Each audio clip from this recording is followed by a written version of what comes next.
السلام علیکم دوستوں آج میں آپ کے لیے ایک اسلامی واقعہ اور لے کر آئی ہوں جو فرعون اور اس کی خاتمہ کا واقعہ ہے۔ تو شروع کرتے ہیں۔ حضور اکرم صلی اللہ علیہ وسلم شب معراج میں بیت المقدس کی طرف جاتے ہوئے مصر کے قریب ایک مقام سے گزرے تو انہیں نہایت ہی اعلیٰ اور زبردست خوشبو آنے لگی۔ آپ صلی اللہ علیہ وسلم نے حضرت جبرائیل علیہ السلام سے پوچھا کہ یہ خوشبو کیسی ہے؟ جواب ملا کہ فرعون کی بیٹی کی باندی مشاطہ اور اس کی اولاد کی قبر سے آ رہی ہے۔ پھر حضرت جبرائیل علیہ السلام نے اس کا قصہ بیان کیا، بتایا کہ مشاطہ فرعون کی بیٹی کی خاتمہ تھی اور وہ خفیہ طور پر اسلام لا چکی تھی۔ ایک دن فرعون کی لڑکی کو کنگھی کرتے ہوئے اس کے ہاتھ سے اتفاقاً کنگھی گر پڑی۔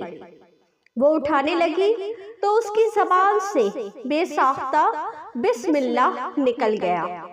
اس پر شہزادی نے کہا، تو نے آج عجیب کلمہ بولا، رب تو میرے باپ فرعون ہی ہیں، تو پھر تم نے یہ کس کا نام لیا ہے؟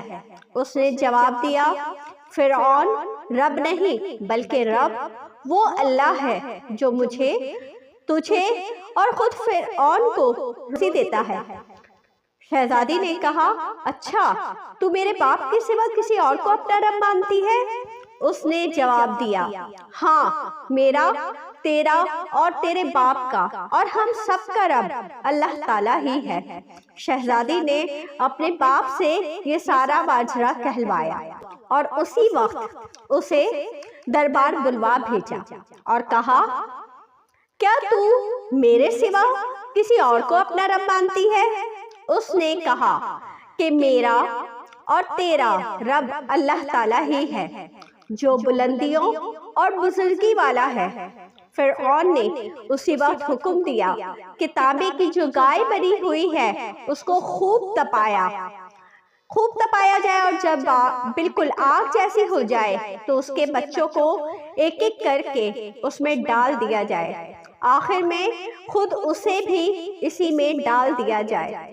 چنانچہ وہ گرم کی گئی، خوب گرم کی گئی۔ جب آگ جیسی ہو گئی تو حکم دیا کہ اس کے بچوں کو ایک ایک کر کے اس میں ڈالنا شروع کرو۔ اس نے کہا، بادشاہ ایک درخواست میری منظور کرو، وہ یہ کہ میری اور میرے ان بچوں کی ہڈیاں ایک ہی جگہ ڈال دینا۔ اس نے کہا، اچھا تیرے کچھ حقوق ہمارے ذمہ ہیں اس لیے یہ منظور ہے۔ اس کی دونوں بچیاں اس کی آنکھوں کے سامنے اس میں ڈال دی گئیں اور وہ فوراً جل کر راکھ ہو گئے۔ پھر سب سے چھوٹے کی باری آئی جو ماں کی چھاتی سے لگا ہوا دودھ پی رہا تھا۔ فرعون کے سپاہیوں نے اسے گھسیٹا تو اس نیک بندی کی آنکھوں تلے اندھیرا چھا گیا۔ اللہ تعالیٰ نے اس بچے کو اسی وقت زبان دے دی اور اس نے بآواز بلند کہا، اماں جان افسوس نہ کر، اماں جان ذرا بھی پس و پیش نہ کرو، حق پر جان دینا ہی سب سے بڑی نیکی ہے۔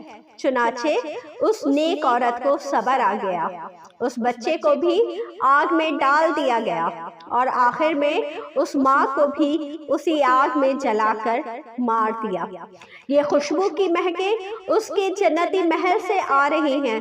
سبحان اللہ، باہوالا شاب الایمان، سبحان اللہ۔ کیا کہنے اسلام کی اس ثابت قدمی کے۔ اللہ تعالیٰ ہمیں بھی ان اصولوں پر چلنے کی اس ثابت قدمی کی توفیق عطا فرمائے، آمین، اللہم آمین۔